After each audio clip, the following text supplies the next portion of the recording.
히브리서 11장 27절로 29절까지 한 목소리 읽도록 하겠습니다. 시작. 믿음으로 애굽을 떠나 왕의 노함을 무서워하지 아니하고 곧 보이지 아니하는 자를 보는 것 같이 하여 참았으며 믿음으로 유월절과 피 뿌리는 일식을 정하였으니 이는 장자를 멸하는 자로 그들을 건드리지 않게 하려 하는 것이며 믿음으로 그들은 홍해를 육지같이 건넜으나 애국 사람들은 이것을 시험하다가 빠져 죽었으며. 아멘. 제목은 믿음으로 모세는. 오늘도 지난주에 이어 모세의 삶 속에 허락된 믿음에 대해 이야기하려고 합니다.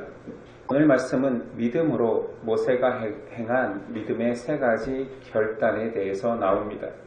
첫 번째 결단은 믿음으로 애굽을 떠났다라고 말합니다. 27절. 믿음으로 애굽을 떠나 왕의 노함을 무서워하지 아니하고 곧 보이지 아니하는 자를 보는 것 같이 하여 참았으며. 성경에서 모세가 애굽을 떠난 사건은 두 번 나옵니다. 첫째는 살인하여서 도피할 때요. 두 번째는 이스라엘 백성을 이끌고 가나안 땅으로 나갈 때입니다. 근데 오늘 말씀에 왕의 노함을 무서워하지 아니하였다 하니 첫 번째는 아예 성경에 왕이 무서워서 도피하였다 했으니 오늘 말씀은 이스라엘 백성을 이끌고 출애굽하는 그 현장의 고백일 것입니다. 떠나려는 모세와 이스라엘 백성들을 애굽왕 바로는 말리고 있습니다. 그들을 말리기 위해서 여러 가지 회유책들을 썼었지요. 강팍한 바로가 하나님의 10가지 재앙이 아니고서는 결코 흔들리지 않고 떠나보내지 않았을 것입니다. 심판이 거듭될수록 바로는 모세에게 제안합니다. 이 땅에서 예배를 드려라. 모세가 거절하지요. 그러면 떠나되 애굽에서 멀지 않은 가까운 곳에서 예배를 드려라. 이 또한 거절합니다. 심판이 계속되니 그렇다면 아이들은 남겨두고 장정만 가서 예배를 드려라. 이 또한 거절합니다. 마지막으로 바로가 제안한 것은 그렇다면 너희가 가진 소유물 양과 염소는 놓고 가라. 모세가 고백하죠. 우리 것뿐만 아니라 애굽인의 양과 염소도 우리가 가져가게 될 것입니다. 말리는 자, 계속 회유하는 자가 지금 이 세상과 좀 닮았습니다. 예배를 그렇게 꼭 정한 곳에서 드려야겠니? 여기서 드려라. 또는 교회가 널렸는데 가까운 곳에서 드려라. 그래, 멀리 갈 거면 최소한 애들은 놓고 가라. 그럼 몸만 가서 드리고 와라. 그렇게 교회 다니면서 헌금도 하고 헌물도 드리고 꼭 그렇게 닮지 않았습니까? 그렇게 세상은 믿음을 발휘하는 자들의 발목을 잡으려고 애씁니다. 근데 그 세상의 힘이 결코 가볍지가 않습니다. 모세는 그렇게 무서운 권력 앞에서 어떻게 이런지하에 거절할 수 있었을까요? 원래 모세가 용감한 사람인가요? 결코 아닙니다. 모세는 두려움에 도피했던 사람입니다. 모세라고 지금 바로가 눈앞에서 칼질로 죽일 수 있는 상황인데도 왜 무섭지 않았겠습니까? 모세는 뭘 믿고 그렇게 당당할 수 있었을까요? 성경은 말합니다. 믿음으로. 27절. 보이지 아니하는 자를 보이는 것 같이 하여 그 두려움을 참았다라고 말합니다. 하나님이 계시기에 남들은 보이지 않는다 하지만 그의 믿음으로는 보이는 하나님이 계시기에 눈앞에 실제적인 공포인 바로를 이길 수 있었습니다. 이사야는 그래서 이 믿음을 이렇게 고백합니다. 이사야 12장 2절. 보라, 하나님은 나의 구원이시라. 내가 신뢰하고 두려움이 없으리니 주 여호와는 나의 힘이시며 나의 노래시며 나의 구원이심이라. 믿음은 두려움을 이기는, 극복하는 힘이 됩니다. 어쩌면 그 두려움, 세상적 두려움이 두렵지 않은 것이 아니라 누구라도 자기를 죽일 수 있는 칼 앞에 두렵지 않은 자가 없지요. 그런데 더 큰 두려움, 믿음으로 생긴 하나님을 향한 경외심 때문에 세상의 두려움이 두렵지 않은 것이지요. 두 번째 모세의 결단은 믿음으로 유월절을 행했다 합니다. 28절 믿음으로 유월절과 피 뿌리는 예식을 정하였으니 이는 장자를 멸하는 자로 그들을 건드리지 않게 하려 하는 것이며, 먼저 유월절 유래를 아시겠지만 한번 언급해봅니다. 강팍한 바로와 애국을 치기 위해서 마지막 재앙인 하나님의 사자가 와서 온갖 세상의 첫 것을 죽이리라 선포했습니다. 그리고 그 죽음을 이길 유일한 길은 흠없는 양을 잡아 문설주와 좌우 임방에 바르라 명령했습니다. 여호와의 사자가 그 피를 바른 집에 오면 패스오버 하겠다, 넘어가겠다, 유월하겠다. 그래서 유월절이 되었습니다. 사실 이 명령은 크고 무서운 결론에 비해서 그 순종은 굉장히 쉬운 거였습니다. 양을 잡아 그 피를 그냥 문에 바르라는 거예요. 이게 뭐 어렵습니까? 양의 피를 바르기만 하면 그가 도둑놈이든 살인자든 상관없습니다. 양의 피를 바르기만 하면 넘어가겠다. 양의 피를 바르지 않은 그 행위 하나만으로 그 집의 장자는 죽을 것이다. 이것을 하고 안 하고만으로 죽음이 결정되는 아주 쉬운 순종이었습니다. 그러나 이 명령에 순종하는 자들의 집은 생명을 얻었고, 불순종하는 집은 곡소리, 장자의 죽음을 경험했죠. 사실 아무리 쉬운 순종이라도 그 순종의 대상이 하나님이면 너무 어려운 순종이 되기도 합니다. 왜냐하면 순종의 가름길은 믿음이기 때문입니다. 아무리 쉬운 것 같아도 믿음이 없으면 순종할 수 없고, 믿음이 있으면 순종이 아무리 어려운 것 같아도 가능한 것입니다. 모세와 이스라엘 백성은 믿음으로 유월절의 기적을 맛보았습니다.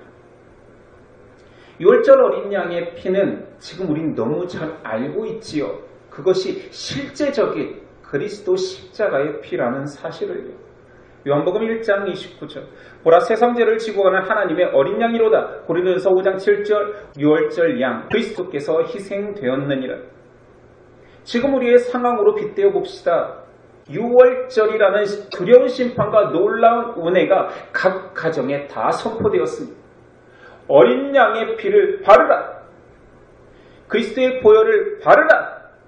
그러면 너의 상태와 상관없이 바르기만 하면 구원하겠다. 너무 쉬운 순종이 선포되니 극명하게 갈립니다. 순종하는 자와 순종하지 않는 자.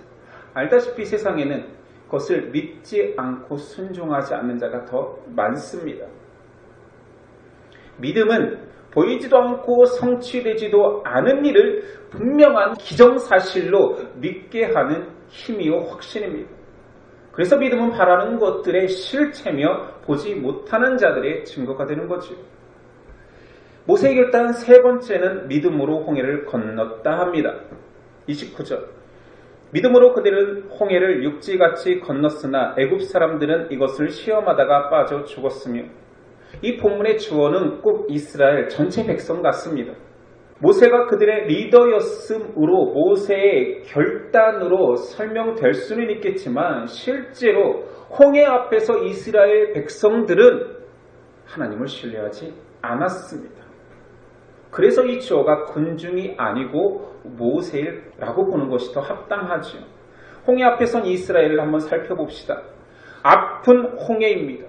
뒤는 그들을 죽이려고 쫓아오는 애굽 병사들입니다. 애굽 병사들이 이곳에 다다르기만 하면 아마 이스라엘 전 군중을 멸절했을 것입니다. 이 순간 자체는 공포여 어마어마한 좌절의 순간입니다. 이때 이스라엘 백성의 상태들을 출애굽기는 기록하고 있습니다. 14장 11절이에요. 그들이 또 모세에게 이르되 애굽에 매장지가 없어서 당신이 우리를 이끌어내어 이 광야에서 죽게 하느냐? 어찌하여 당신이 우리를 애굽에서 이끌어내어 우리에게 이같이 하느냐? 우리가 애굽에서 당신에게 이른 말이 이것이 아니냐? 이르기를 우리를 내버려두라. 우리가 애굽 사람을 섬길 것이라 하지 아니하였더냐? 애굽 사람을 섬기는 것이 광야에서 죽는 것보다 낫겠노라. 이게 홍해 앞에서 이스라엘 군중들의 고백입니다. 이에 대한 모세의 고백을 들어봅시다. 모세가 백성에게 이르되 너희는 두려워하지 말고 가만히 서서 여호와께서 오늘 너희를 위하여 행하시는 구원을 보라. 너희가 오늘 본 애굽 사람을 영원히 다시 보지 아니하리라. 여호와께서 너희를 위하여 싸우시리니 너희는 가만히 있을지니라. 믿음이라는 것은 평안하고 만족스러울 때는 그 능력을 실감하기 힘듭니다. 그런데 그 반대의 상황이 되면 믿음을 사용하지 않으면 자꾸 왜 나를 이런 곳으로, 왜 나를 이런 상황으로, 과거가 더 좋았는데 왜 하나님은 나에게 왜 평안할 때는 모른다니까. 믿음은 공포의 순간, 위기의 순간, 내 힘으로 무언가를 기대하기 힘든 순간, 또는 내 이익과 하나님이 요구하시는 이익이 반할 때 믿음을 사용하는 자들은 당연히 믿음대로 가는데, 믿음을 사용하지 않는 자에게는 불평, 불만, 왜? 라는 질문만 계속 나옵니다.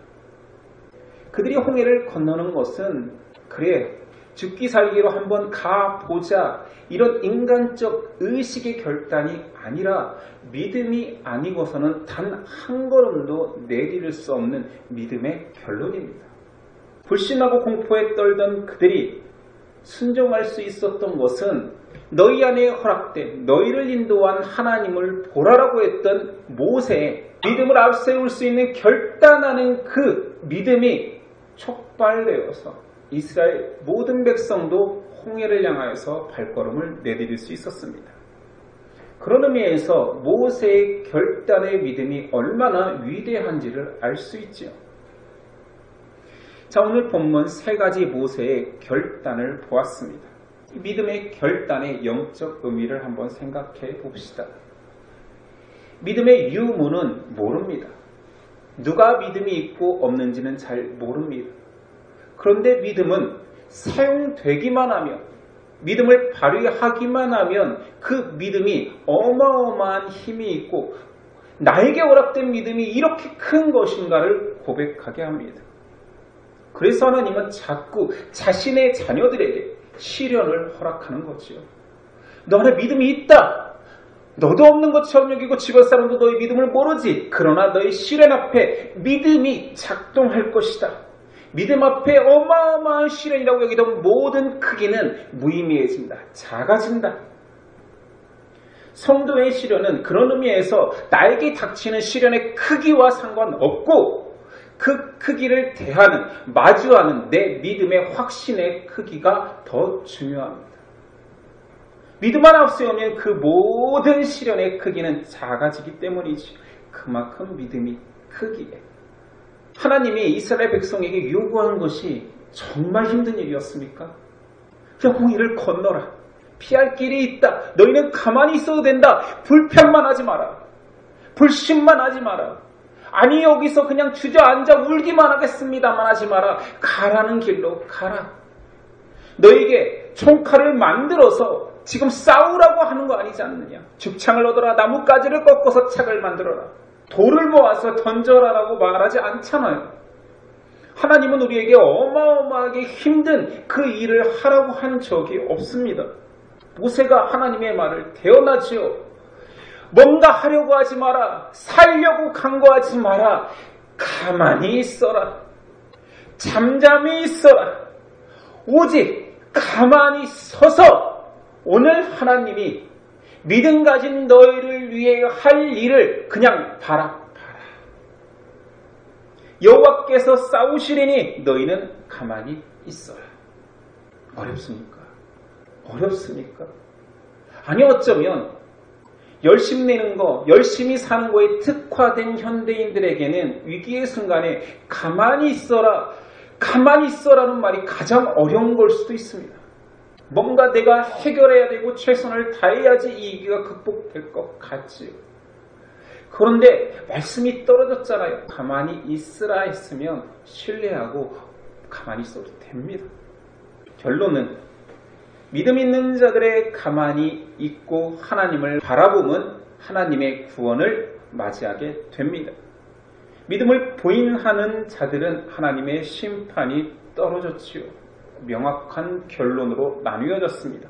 29절 믿음으로 그들은 홍해를 육지같이 건넜으나 애굽 사람들은 이것을 시험하다가 빠져 죽었으며. 불신자와 신자의 차이는 그 인간의 됨됨이나 도덕성이 아니라 믿음입니다. 이스라엘 백성과 애굽 군사의 차이는 믿음이었죠. 동일하게 그냥 홍해를 건넜습니다. 이스라엘 백성도 애굽 병사들 똑같이 마른 땅을 디뎠으나 한쪽은 생명을 얻었고 한쪽은 심판, 사망을 얻었습니다.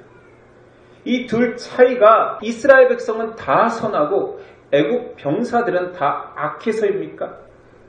오직 믿음의 차이라니까요. 동일한 물이었습니다. 한쪽은 죽음의 강물이 되었고 한쪽은 생명의 선포가 되었습니다. 홍해를 건넌 이스라엘 백성을 향하여서 자, 이 홍해 한번 건너보려나 해서 자, 한번 살았지, 이번 한번 구원으로 너희를 이끌었지라고 말하지 않고 성경은 더 놀라운 고백을 하니, 자, 여기서 산 것은, 홍해를 건넌 것은 하나님의 선포로 영원히 사는 영생의 증표가 되겠다라고 말합니다. 그것을 신약에서 해석하기를 이스라엘 백성 전체가 홍해를 건넌 사건은 하나님의 물 세례다. 세례의 의미를 아십니까? 그리스도께서 세례를 인정하시면서 물에 빠져 죽은 것 같이 내가 십자가에서 죽은 것 같이 너희는 죽을 것이다. 그러나 물에서 건져진 것 같이 내가 부활하신 것 같이 너희도 부활에 참여하리라. 이게 물 세례의 증거 확증표였지요. 구약의 이스라엘 백성 전체를 애굽 병사로부터 단 한 번 살린 것이 아니라 이제 너희는 내 백성이니 영원히 살리겠다라는 표까지 주신 것입니다. 고린도전서 10장 1절이야. 형제들아 나는 너희가 알지 못하기를 원하지 않아야하노니 우리 조상들이 다 구름 아래에 있고 바다 가운데로 지나며 모세에게 속하여 다 구름과 바다에서 세례를 받고.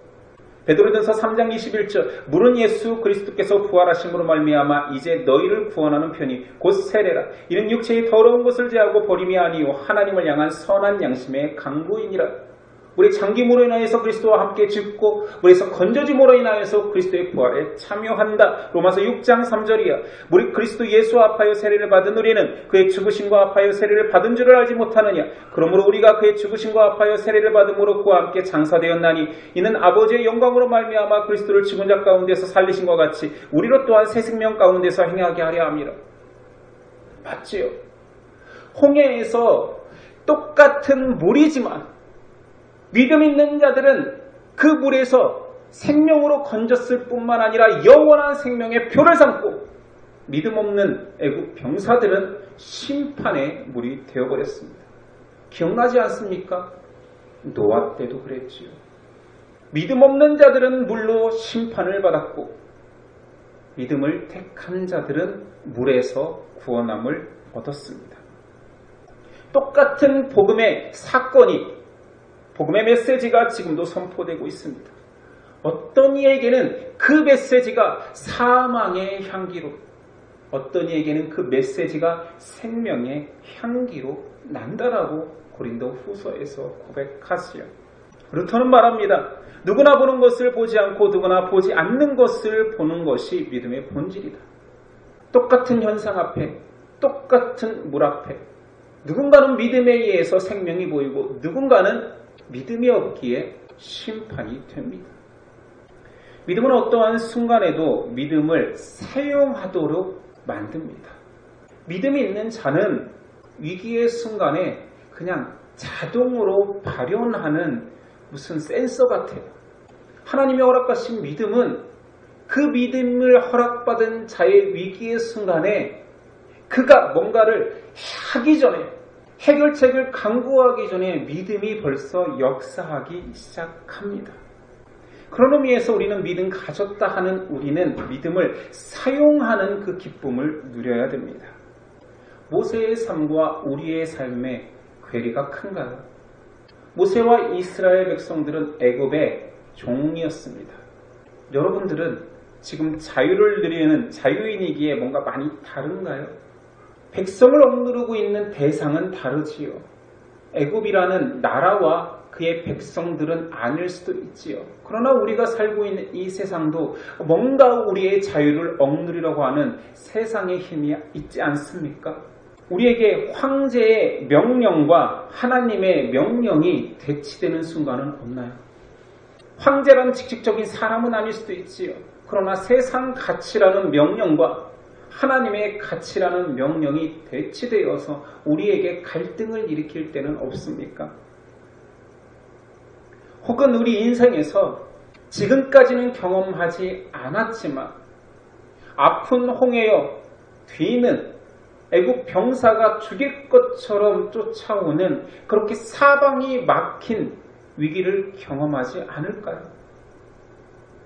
이때 어떻게 하라는 거지요? 하나님을 신뢰하라는 것입니다. 너에게 준 그 믿음을 사용해 보라라는 거지요.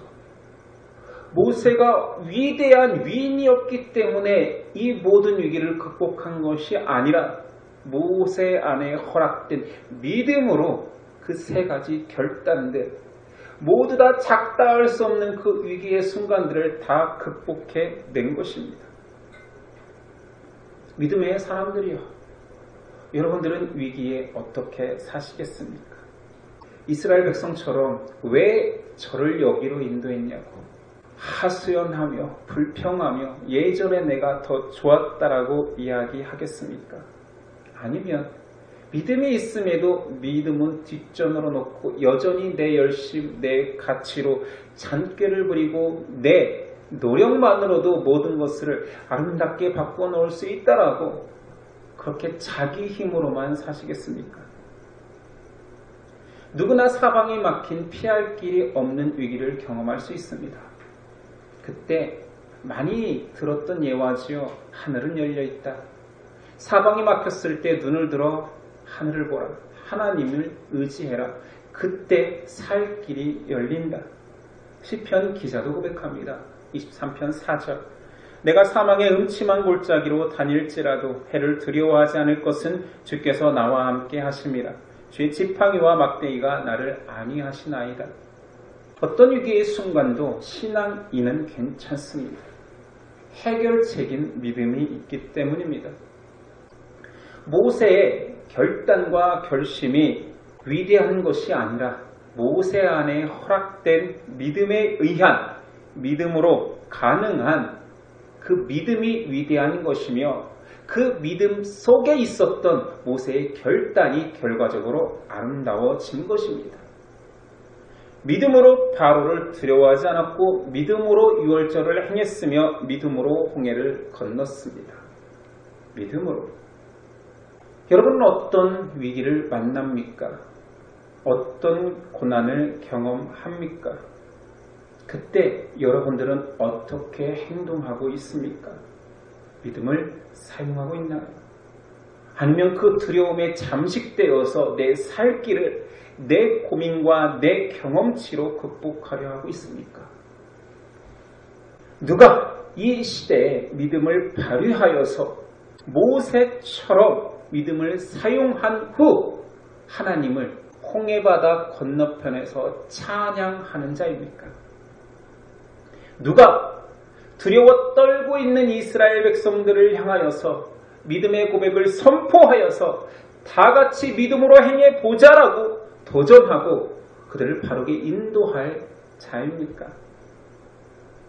누가 위기의 순간에 아무것도 들리지 않고 아무것도 보이지 않는다라고 말할 때 모세처럼 은연히 나타나 너희는 가만히 있어라. 너희 안에 있는 믿음, 너에게 믿음 주신 하나님이 모든 것을 행하신다. 그리고 서서 그의 하시는 일을 보라. 선포할 것입니까? 여러분이 하십시오. 우리가 해봅시다. 우리가 한번 믿음대로 살아봅시다. 세상 가치에 잠식되어 사는 사람들 속에 혹은 믿는다 하지만 예수님을 사랑한다 하지만 여전히 믿음을 앞세우지 않는 사람들 속에 믿음을 앞세우는 인생, 가만히 있고 하나님이 먼저 일하시는 인생이 어떠한지 그 결론을 보여주는 인생 되어봅시다. 내 인생 한 걸음 한 걸음 걸어가면서 적용점은 다를 수 있지요. 크고 작은 굴곡은 다를 수 있지요. 큰 태산을 만난 사람도 있고 작은 언덕 앞에 힘이 빠진 사람도 있을 것입니다. 그러나 믿음이 있으니 믿음을 앞세워 히브리서 11장의 모든 선진들처럼 믿음으로 누구는 믿음으로 우리도 믿음으로 예심도 그렇게 하나님을 앞세우는 믿음을 발휘해 봤으면 좋겠습니다. 한국교회를 위기라고 합니다. 아마 절대 다수가 이 위기라는 말에 대해서 동의할 것 같습니다. 한국교회, 한국교인들이 위기지 믿음은 위기였던 적이 없습니다. 지금의 위기가 홍해보다 애국 병사보다 무섭습니까? 무섭다면 무섭다고 할 수도 있겠죠. 그러나 믿음은 위기가 없습니다. 믿음으로 극복하지 못할 것을 이 땅에 허락하지 않으셨기 때문이죠. 근데 위기라면은 믿는 자들이 그 믿음을 사용하지 않는 위기입니다. 믿는 자들이 그 믿음을 신뢰하지 않는 위기입니다. 믿는 자들을 향하여 손가락질하는 자들이 많기 때문에 위기가 아니라 믿는 자들 스스로 그 믿음에 대한 확신이 작아진 위기입니다. 우리가 그 믿음을 신뢰하지 않은 것이지요. 우리가 그 믿음을 앞세우지 않은 것입니다. 그러니 눈을 바로 뜨고 이 상황을 직시하십시오. 위기가 아닙니다. 믿음을 발휘할 때입니다. 우리 안에 허락된 믿음으로 가능합니다. 그래서 모세처럼 절대 다수가 흔들리고 확신 없는 믿음을 사용하지 못할 때에 은연히 나타나 믿음을 발휘하는 저와 여러분 예심되었으면 좋겠습니다. 믿음으로 모세처럼 기도하겠습니다. 하나님이 한결같이 우리 가운데 계신데 우리가 사망의 음침한 골짜기에 빠졌다라고 우리 스스로 위기라고 이 상황은 좌절이라고 판단해버리고 하나님을 바라보지 않는 우리였습니다. 하나님을 바라봅니다. 믿음은 한결같이 어떠한 순간에도 보석과 같이 빛나고 있는데 우리가 그 빛을 가린 채 감싸진 채 상황에 잠식되어서 믿음의 가치를 훼손시켰습니다. 믿음만 앞세우면 됩니다. 그 믿음이 인생의 정답입니다. 믿음으로 예심도 행할 수 있도록 담대한 믿음의 힘을 허락하여 주옵소서. 예수 그리스도의 이름으로 기도드립니다. 아멘.